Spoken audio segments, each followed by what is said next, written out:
critique, I'm going to go bottom up. His overview, do you mean? Or? Mm-hmm. Okay. Let me get all this stuff lined up.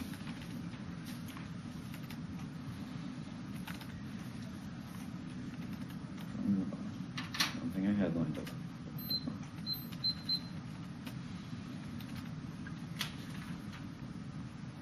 Okay. This may be a debate of epistemologies, but the Chouinard fails to understand the conception that the affirmative endorses in the what I see multiple epistemologies. Their alternative of silence may be effective in the area of gender, but there's no Chouinard framework of what to do if we win that silence is ineffective in the area of environmentalism and materialism is good. There is no impact to silence in the context of gender. There's no one is the impact of patriarchy, no impact of domestic violence. They cannot access the two pieces of evidence they agree. They cannot access our Fellmouth evidence. The Fellmouth evidence assumes international action. It assumes the FGM that occurs in South America as well as in Africa countries. There's no articulation of why our epistemology applies to anything outside of the United States. It only endorses the civil rights and the discussion of voices within the United States. And additionally, systemic impact should not become first because although the systemic impact, our impact is of greater magnitude and leads to complete extinction in this house. Additionally, the Copeland evidence, because they cannot access this is an impact to the critique. The Copeland evidence is an endorsement of international norms and international standards in the public sphere being good. It endorses engaging the public sphere. It is not consistent with their silence impact. This is not a structural violence impact, but it is a warrant as to why the international norms in the public sphere is good in the status quo. He does not extend across any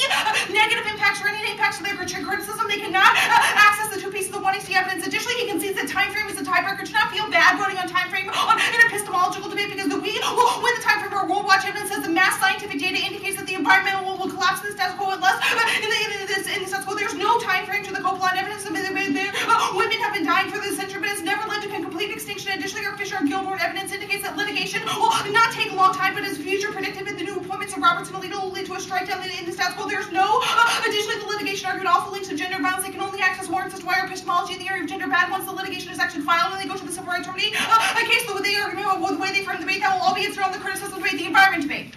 There are two external impacts to the environment and justifications as to why our epistemology of materialism over the environment is critical. Our diamond evidence speaks to the human consciousness and the way that we understand people, that people leave once they have shortages of resources. They start to become more competitive with one another, and that it was empirically led to genocide and civil war. Provides an empirical justification for our epistemology. Our Brown evidence is the only extinction impact in the warring round is warrants as to why you should evaluate our epistemology. Then the lack of the epistemology which is able to solve the environment more effective is the epistemology that should be prefaced because if the biodiversity collapses, all species, including the human species, will lead to extinction. The status quo. They say that if racism is noble, that's not justification. The status quo, but this is a competing alternative. If the racism is noble, the status quo, but you could also engage in a racist discourse in order to save the entirety of the world. You should do that. There is no only offense as to why materialism is bad in the status quo. That's noble in the status quo. They say that how root harms. There is no to an articulation of any more. So not go through and tease their evidence. Our defensive arguments prove as to why your conception as to why the root harm is not effective.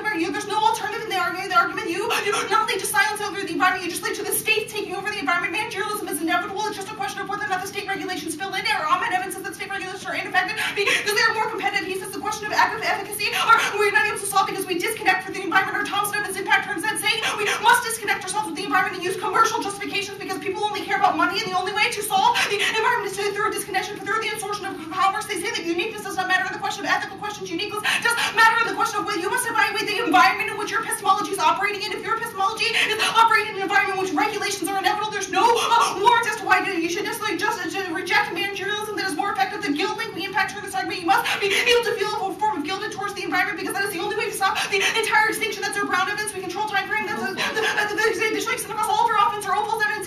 This speaks to the way in which individuals will operate. If we reject regulations, it will not lead to people actually being silent over the environment and letting the environment be. It will lead to competition and a tragedy of the comments of which people have war against all our whack nervous and our booster evidence gives more warrants. That's why our specific examples of regulations are done. He dismisses our net rater and our WFWS regulations. So this is a warrant. That's why you should justify our specific example of managerialism that the affirmative endorses as effective. This 97% of all regulations and new regulations that prevented the public backlash in the status quo are Buckley and O'Kane evidence proof how necessary for calculation is effective in the status quo because it's only through calculating the decision of that we want to offer more good to another person. That's the only way to lead to food, and it's the only way to actually save the other. Impact from all these arguments. They say that the managerialism is the far greater Bach evidence, and they say they can't go far. The right and corporations can take over, and that is the tragedy of the commons evidence, the critique debate.